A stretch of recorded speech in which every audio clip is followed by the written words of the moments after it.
I want you to take a second and just imagine your current job title. Okay. Right. Whatever it is you do for a living right now, just hold that title in your head. Now erase it. I want you to imagine instead that your official corporate designation is non-essential systems maintenance chief. Wow, non-essential. That really puts you right in your place, doesn't it? It really does. And you work for this massive trans-government mega corporation called Altera. And we are talking about an entity so vast, it essentially owns entire sectors of the galaxy. Right, a true corporate dystopia. Exactly. So you are quite literally at the absolute bottom of this unfathomable corporate hierarchy. And you're expecting nothing more than a highly routine, honestly, incredibly tedious mission. Yeah, you're just supposed to sit quietly in the bowels of this state-of-the-art capital ship, the Aurora, right? Right, the Aurora. It's cruising out to the Ariadne arm of space to construct a phase gate, which is, it's essentially a massive interstellar toll booth. A toll booth that allows faster-than-light travel between solar systems. Yeah. So you are just a microscopic cog in a galactic machine. Sounds easy. It sounds utterly mundane, honestly. I mean, you're there to, what, fix loose wiring and unclog atmospheric scrubbers? Basically, yeah. While the higher-ups handle all the actual engineering. But then without any warning at all, this massive, unidentifiable energy pulse tears through the atmosphere of an uncharted planet and just shoots your capital ship right out of the sky. Just total chaos out of nowhere. Total chaos. You are violently ejected in a tiny metal life pod, and when you finally wake up, you are the sole survivor on this ocean planet. And it is infested with terrifying building-sized aquatic predators and, oh yeah, an ancient, highly lethal alien plague. Right. It is just the ultimate shattering of workplace expectations. To put it mildly. But you know, what we're looking at in this deep dive today is not just a recounting of some sci-fi disaster. We are examining the recorded logs of Ryley Robinson as really the definitive psychological case study in what survival experts call survival IQ. We're looking at the raw mechanics of how the human mind bends, breaks, and, ultimately rebuilds itself under impossible pressure. Because frankly, it mathematically makes no sense that Ryley Robinson survives this. No, not at all. Like, how does a perfectly average, distinctly non-essential employee overcome an utterly alien environment, a deadly biological infection, and just extreme psychological isolation? And he doesn't just survive. He actually saves an entire planetary ecosystem. It's a massive leap. It's a huge leap. Think about the sheer scale here. It's kind of like showing up for your first day as a barista, learning how to steam milk, and suddenly being handed a pair of wire cutters and asked to defuse a complex thermonuclear bomb. While the building is on fire. Right. While the building is actively burning down, your brain just isn't wired for that level of escalation. No, it's not. And to really understand the physiological and psychological magnitude of what Ryley accomplishes, we have to look at the macro stakes of this planet, planet 4546b. Yeah, let's get into the lore a bit. Because we all know the basic story of the Aurora crash, but let's strip away the romance of space exploration for a second and just look at the biological reality. This is not just a deserted island scenario. No, 4546b is a quarantined world. Exactly. A highly advanced alien race, known to us as the Architects, discovered a bacterium called Kara. And just to put the lethality of this Kara plague into perspective, a simple network error during one of the Architects' quarantine procedures caused an outbreak. Right. And that outbreak resulted in the deaths at least 143 billion individuals across their core worlds. Wait, 143 billion? I mean, that's not a disease. That is a galactic extinction event. It is an apocalyptic pathogen. And to find a cure, this hyper-advanced civilization came to 4546b. They built these massive research facilities deep beneath the ocean crust, and they completely failed. They couldn't do it. No. And their failure resulted in the bacterium leaking into the planet's ocean, completely devastating the local ecosystem. So Ryley isn't just stranded, he has been dropped into an ecological graveyard containing a pathogen that literally brought a multiplanetary, technologically supreme civilization to its knees. Which is what makes his first 10 minutes on the planet so fascinating to me. We have this massive, terrifying scale of a galactic plague and a destroyed capital ship. But Ryley's world instantly shrinks down to this claustrophobic, burning reality of Life Pod 5. Right, his immediate environment. Yeah. The Aurora crosses the quarantine zone. The automated quarantine enforcement platform just obliterates it, and Ryley manages to eject. But during that violent descent through the atmosphere, a loose metal panel in the life pod breaks off, strikes him in the head, and knocks him completely unconscious for 3 hours. A severe concussion right off the bat. Yeah, and he wakes up to a raging electrical fire, a life pod that is rapidly filling with smoke and just total isolation. And that moment of waking up is where the true mechanics of survival psychology really take over. Because the general assumption is that when faced with a sudden, localized disaster, like a fire in a confined space, the human instinct is immediate panic. Right, everyone assumes they'd run or scream. Exactly. But human behavior in disasters is deeply counterintuitive. Amanda Ripley, who wrote this great book called The Unthinkable, she maps out what she calls the survival urge. Okay. It's the neurological pathway a brain has to travel to survive a disaster, and it consists of 3 phases. You have denial, then deliberation, and finally, the decisive moment. The denial phase always gets me. It's that voice in your head going, this can't possibly be happening to me. I'm literally just a maintenance worker. Yeah, but it's actually more than just a voice. It's a physiological phenomenon known as normalcy bias. We have to look at how the human brain actually functions. Oh, so? Well, the brain is fundamentally a prediction engine, and it's designed to conserve caloric energy. It relies on a massive database of past experiences to predict what's going to happen next. Okay, that makes sense. But when a totally unprecedented disaster strikes, like, say, waking up in a burning escape pod on an alien world, the sensory input is so extreme that it causes a massive spike in computational demand. Like a computer freezing up. Exactly. The brain simply cannot process the horrifying new reality fast enough. So to save itself from cognitive overload, it attempts to force this terrifying new data into an old, safe framework. So it essentially hallucinates safety. Like when people hear a fire alarm and actually smell smoke in an office building, but they just sit at their desks because they've never been in a real fire before. So their brain just tells them, oh, it's just a drill. That is exactly it. It is cognitive gaslighting. Lancaster University psychology professor John Leach studied this extensively, and he developed the 10-80-10 rule of survival psychology. The 10-80-10 rule. Okay, what is that? Leach found that in a sudden, catastrophic event, roughly 80% of people experience the incredulity response. They suffer complete analysis paralysis. Their brain's prediction engine just stalls out and they freeze, usually waiting for an authority figure to give them instructions. But waiting for a manager to tell you what to do when you're the only human being within a few light years. I mean, that's a guaranteed death sentence. It is absolutely fatal. And then you have the bottom 10% who do the absolute wrong thing. Their amygdala completely hijacks their nervous system. They panic, they behave irrationally, and they actively make the situation much worse. Right. But the top 10%, the tier Ryley falls into, they anticipate the crisis, they accept the reality of the danger instantly, and they move immediately from deliberation to the decisive moment. And Ryley undeniably hits that decisive moment because the very first action he takes upon regaining consciousness is assessing the smoke, grabbing a fire extinguisher, and putting out the flames. He doesn't sit there paralyzed.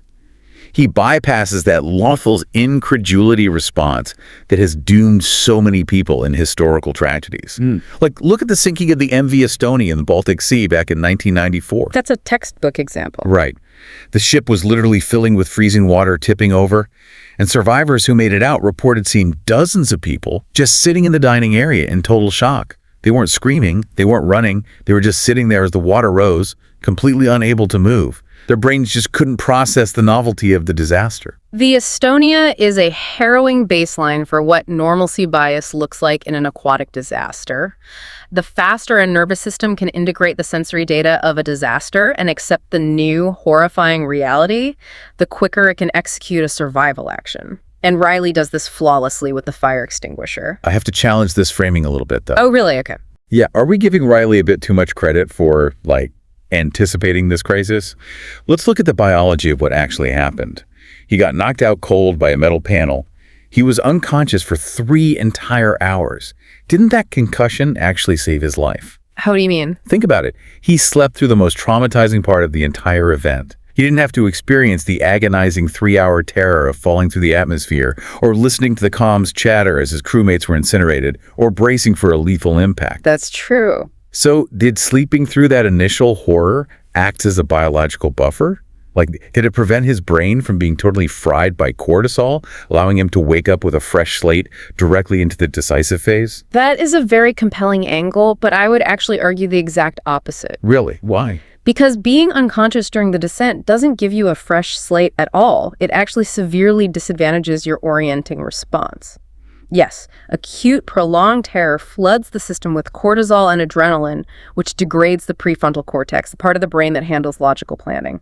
Right, brain lock. Exactly, brain lock. However, waking up violently from a massive head trauma, completely disoriented with a concussion, inhaling toxic smoke, and seeing a wall of fire in a space no bigger than a walk-in closet, well, that is an incredibly intense localized trauma. So you're saying waking up to the fire without any context is actually harder on the brain than watching the crash happen in real time? Neurologically speaking, yes. The suddenness of the threat upon waking should have triggered a massive amygdala hijack. Wow. The fact that Ryley, who is concussed and oxygen deprived, could still suppress the panic response, locate the fire extinguisher, pull the pin, and sweep the base of the fire proves he has an extraordinary baseline of emotional regulation. I see. Putting out that fire gave him an immediate, tangible victory. He established a micro baseline of control in an environment that was spiraling into total chaos. But establishing control is one thing when you're fighting a fire inside a pod. The real test happens about 3 minutes later. The smoke clears, Ryley climbs the ladder, pushes open the top hatch of the life pod, and looks out. The big reveal. And what he sees is just an endless, churning alien ocean stretching to the horizon in every direction. The burning, irradiated wreckage of the Aurora is miles away.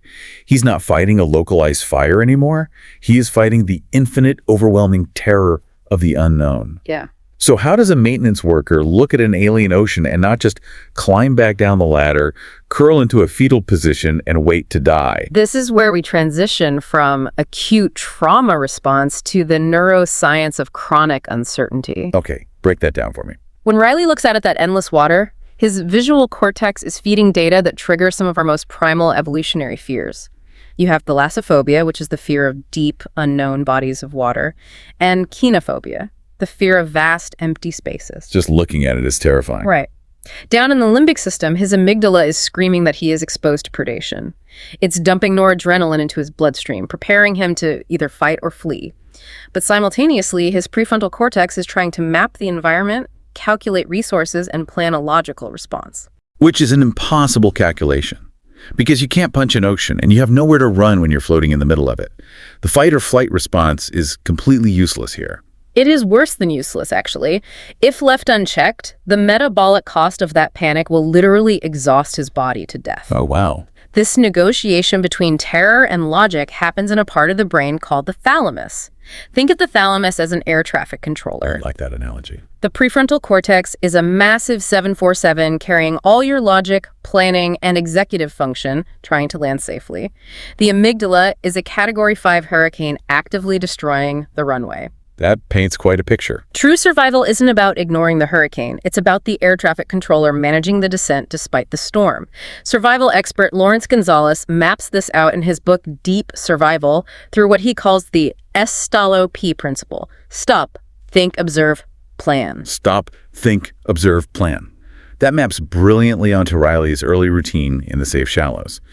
Let's look at his material reality here. He has nothing but a specialized wetsuit. He has no weapons. Nothing at all. Eventually, he can craft a survival knife, but against the predators on this planet, that knife is basically a piece of jagged plastic.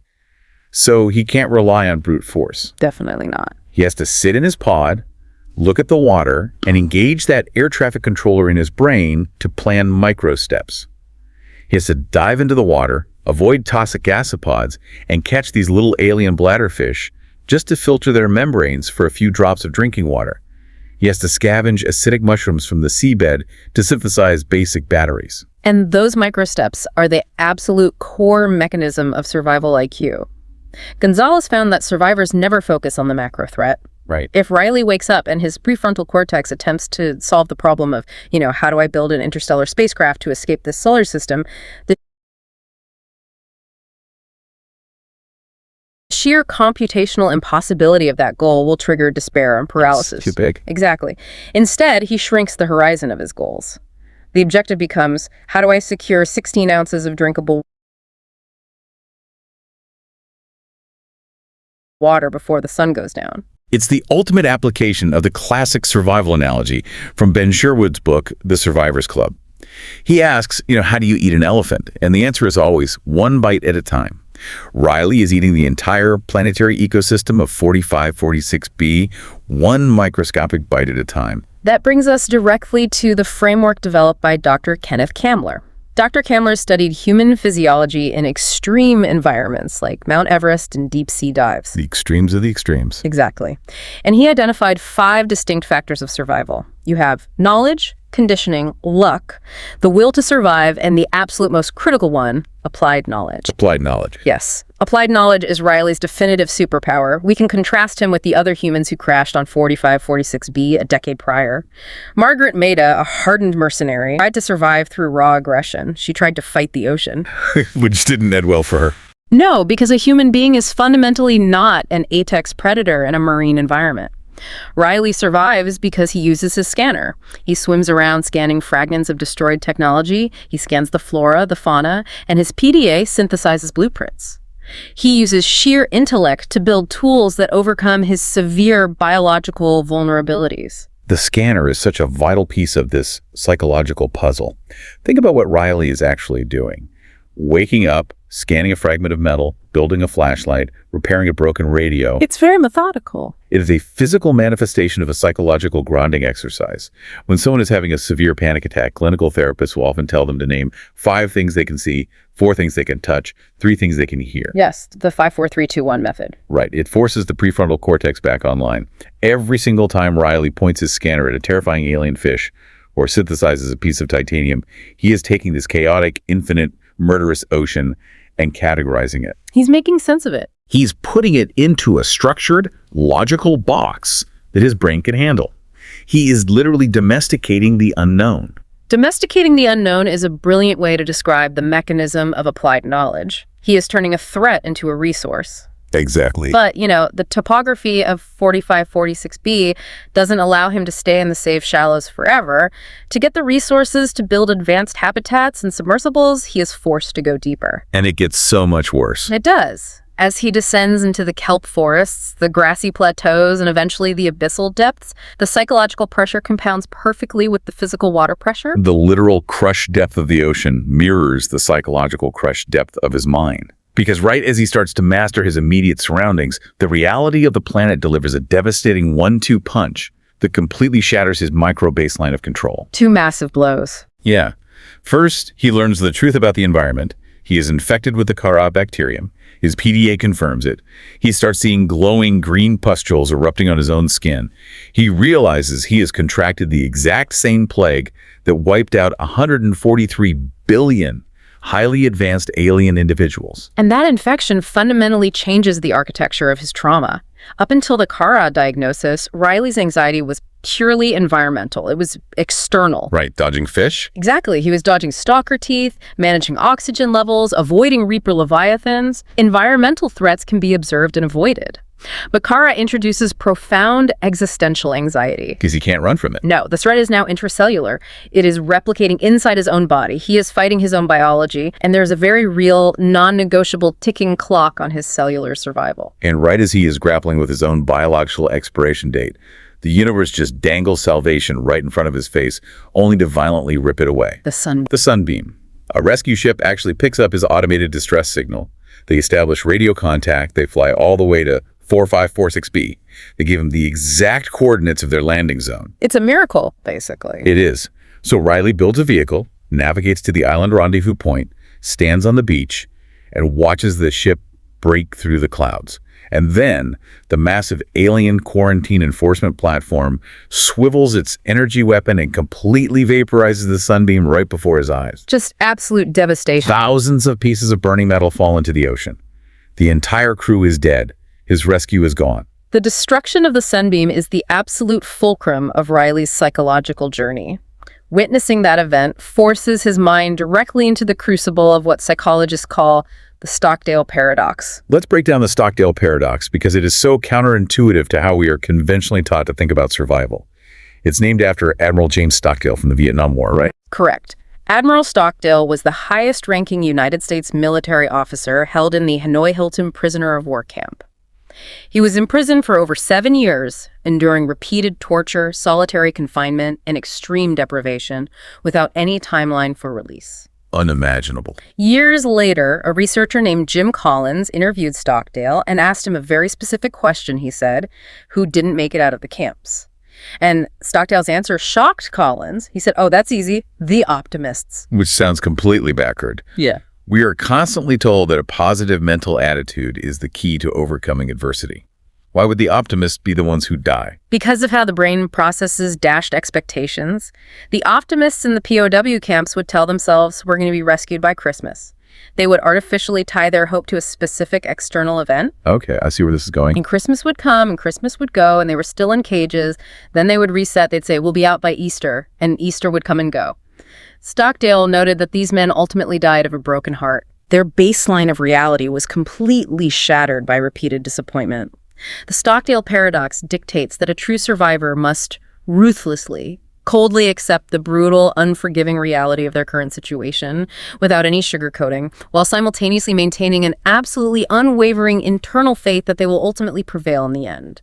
So you have to hold two entirely contradictory thoughts in your head at the exact same time. Ryley has to stand on that beach, look at the vaporized ashes of the sunbeam raining down on the water, and accept the absolute worst-case scenario. Rescue is not coming.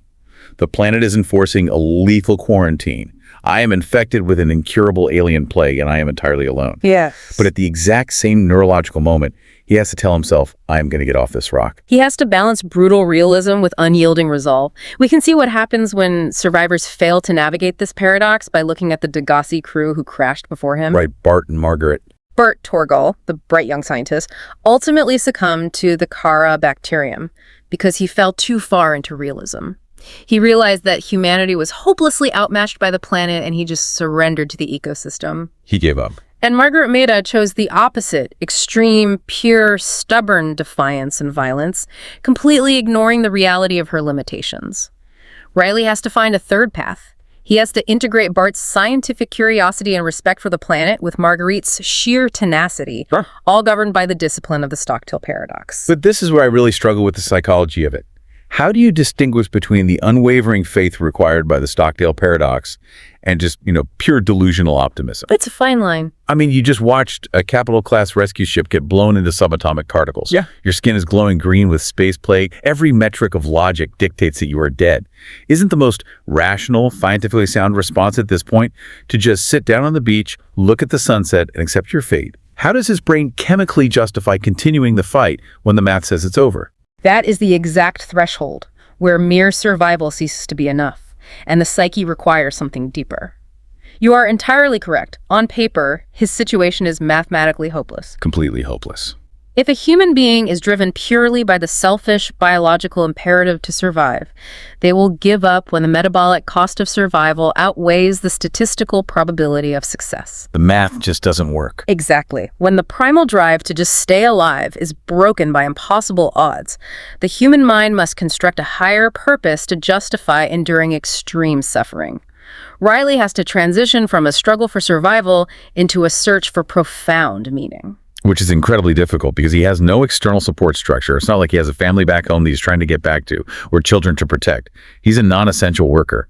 Where does a solitary man find meaning at the bottom of an alien ocean? He finds it in the absolute deepest, most hostile environment on the planet. To cure himself and disable the weapon, he descends thousands of meters deep into the lava zone, navigating boiling temperatures and Leviathan-class predators until he discovers the primary containment facility. This sequence is just the most incredible piece of environmental storytelling. Ryley navigates this massive, brutalist alien architecture built by the architects. And deep inside this fortress, there's an immense aquarium holding the last remaining sea emperor Leviathan. Yes, a colossal creature. She is a colossal, ancient creature, over 2,600 years old. And she reaches out and communicates with Ryley telepathically. And here we find the stark contrast between the methodologies of the architects, the hyper-advanced alien race, and Ryley, the maintenance worker. The architects analyzed the planet and discovered that the sea emperor naturally produces a substance called enzyme 42, which acts as a biological cure for the Cara bacterium. Exactly. But they approached this discovery purely with clinical, calculating, imperial logic. They built a cage. They imprisoned her. They attempted to forcefully extract the enzyme. They took her eggs into dissection labs. Just brutal. They treated a highly intelligent, sentient being as nothing more than a biochemical resource to be harvested. And because of that forceful, brute logic approach, the Sea Emperor wouldn't, or physiologically couldn't, give them the concentrated enzyme they required. Their forceful logic failed, the bacterium escaped, and their civilization was annihilated. The Sea Emperor actually tells Ryley that the architects, quote, could not hear her. They were so vastly intelligent, so reliant on data and extraction, that they lacked the basic capacity for empathy. They couldn't communicate with the ecosystem. They were deaf to it. But Ryley listens. The Sea Emperor explains the biological mechanics of the cure. Her eggs must be hatched in very specific native conditions to release the concentrated enzyme 42 that will cure the planet. This profound interaction perfectly aligns with the psychological framework developed by psychiatrist and Holocaust survivor Viktor Frankl. In his seminal book, Man's Search for Meaning, Frankl introduces the concept of logotherapy. Right? From his horrifying experiences in the concentration camps, Frankl observed that even when subjected to the most hopeless, brutal conditions imaginable, the prisoners who survived were often those who managed to forge a profound meaning out of their suffering. They found a reason. They did. Frankl identified 3 primary ways humans synthesize this meaning: by completing a vital task or creating a work, by facing inescapable suffering with immense dignity, or, most relevant to Ryley, by caring deeply for another being. That shift in motivation changes everything about how his brain processes the environment. His entire psychological drive rewires itself. It is no longer just, I need to fix a spaceship so I don't die of a plague. It becomes, I need to care for this ancient dying mother. I need to gather the resources to help her children hatch so they can survive. Precisely. By accepting the responsibility of hatching her young, he gives immense weight and meaning to his own suffering. He's no longer a terrified victim stranded on planet 4546. He actively becomes its caretaker. Wow. And this shift in perspective facilitates a psychological phenomenon known as post-traumatic growth, or PTG. We hear the term PTSD constantly, but post-traumatic growth isn't talked about nearly as much. It's this heavily researched idea that trauma doesn't just damage a person, it can actually forge them into something fundamentally stronger, more resilient, and more connected to the world around them. Exactly. Post-traumatic growth typically manifests across 5 distinct psychological domains. You see a deeper appreciation of life, stronger relationships with others, a profound recognition of personal strength, the discovery of new possibilities, and deep spiritual or existential change. And Ryley hits all of those. He really does. Think about Ryley's journey through this lens. He starts as a guy fixing wires. By the end, he is forging a telepathic cross-species bond with an ancient Leviathan. He achieves a true biological symbiosis with the planet. He travels everywhere. Right. He goes to every distinct biome, gathers the specific flora required, synthesizes the hatching enzymes, and frees the young sea emperors. He cures his own cellular structure, and the enzyme washes through the currents, curing the entire oceanic ecosystem. He succeeds through empathy precisely where a hyper-intelligent, multi-planetary alien race failed through force. The irony of that is just staggering. It's like a team of the wealthiest, smartest tech billionaires in the universe trying to fix a crashed proprietary server by taking sledgehammers to the motherboard and ripping out the wires because they demand the data right now. That's a great way to put it. And then Ryley, the lowly IT guy, walks in, sits down at the terminal, speaks the system's native language, and gently prompts the server to reboot itself. He literally saves a planet because he takes the time to understand the ecosystem rather than trying to dominate it. Understanding over domination. That is the core of his post-traumatic growth. And it brings us to the resolution of his arc. So we reach the climax. Ryley is exposed to the concentrated enzyme 42 released by the newly hatched Leviathans. His PDA runs a biological scan and confirms the impossible vital signs normal. No remaining sign of bacterial infection. You did it. His cellular structure is clean. The Sea Emperor, having fulfilled her ancient biological imperative, passes away peacefully, leaving Ryley with a beautiful, poetic, final telepathic message about the flow of time in the ocean. Now that he is cured, he swims back to the surface, enters the massive quarantine enforcement platform. The alien machinery finally permits him to interact with the core terminal. He powers down the massive planetary laser that shot down the Aurora in the sunbeam. He has systematically dismantled the cage that held both him and the planet hostage. It's a masterclass in applied knowledge. He travels back to the radioactive wreckage of his old life, the Aurora, extracts the architectural blueprints for a Neptune escape rocket, and uses his incredibly intimate knowledge of the planet's seabed resources to construct a multi-stage spacecraft by hand. Truly incredible. He straps himself into the cockpit, engages the thrusters, and blasts off through the atmosphere, breaking orbit and leaving 4546b behind. It is this overwhelmingly triumphant, deeply emotional crescendo of human will, Which is instantly undercut by a stark, bureaucratic reminder of the exact corporate dystopia he is returning to. Yes. The reality check at the very end of Ryley's journey is so brilliantly brutal. As his rocket is coasting through orbit, preparing to sync with the communications relay to Earth, his PDA chimes in with an automated message from the Altera Corporation. Oh, this part hurts. It coldly states, "Welcome home, Ryley.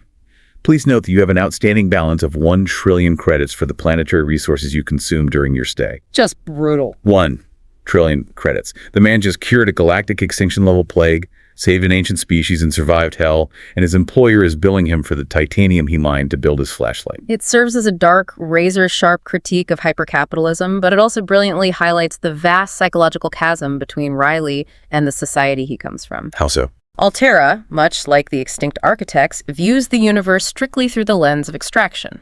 To them, a planet is nothing more than a balance sheet of resources to be consumed and built. But through his trauma, his application of the S stop the P principle, and his journey into logotherapy, Ryley learned to see the planet as a living, breathing, interconnected organism. He survived because he became part of it. Which brings us to the real question for you listening to this deep dive. Because, let's be honest, the chances of you getting shot down by an alien laser over a quarantined water world are pretty slim. Let's hope so. But the psychological architecture of this story applies to all of us. We all face moments in our lives where the crushed depth of reality feels absolute. It might be a sudden financial ruin, the loss of a loved one, a terrifying medical diagnosis, or a massive life transition that you are entirely unprepared for. When that pressure hits and you feel the water rising, How do you respond? That is the final provocative thought to take away from Ryley Robinson's survival.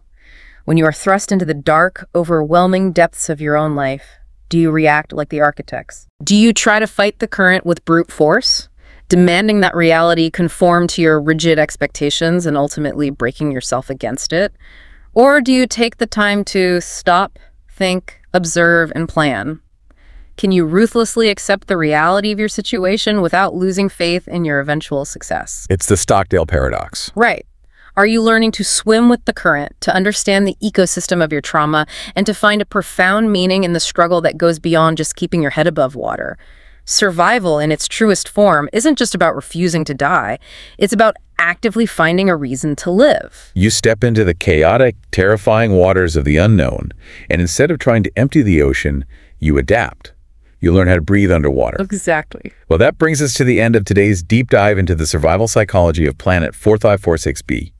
But don't pack away your thermal gear just yet. No, we have plenty more to cover. Next time, we're treating the tropical shallows for the freezing, blinding ice of Subnautica, below zero. We'll be exploring the journey of xenologist Robin Ashew, diving deep into the psychology of grief, the mechanics of corporate conspiracies, and exploring what exactly happens when a megacorporation like Altera decides that the deadly Cara bacterium shouldn't be cured, but weaponized. You won't want to miss it.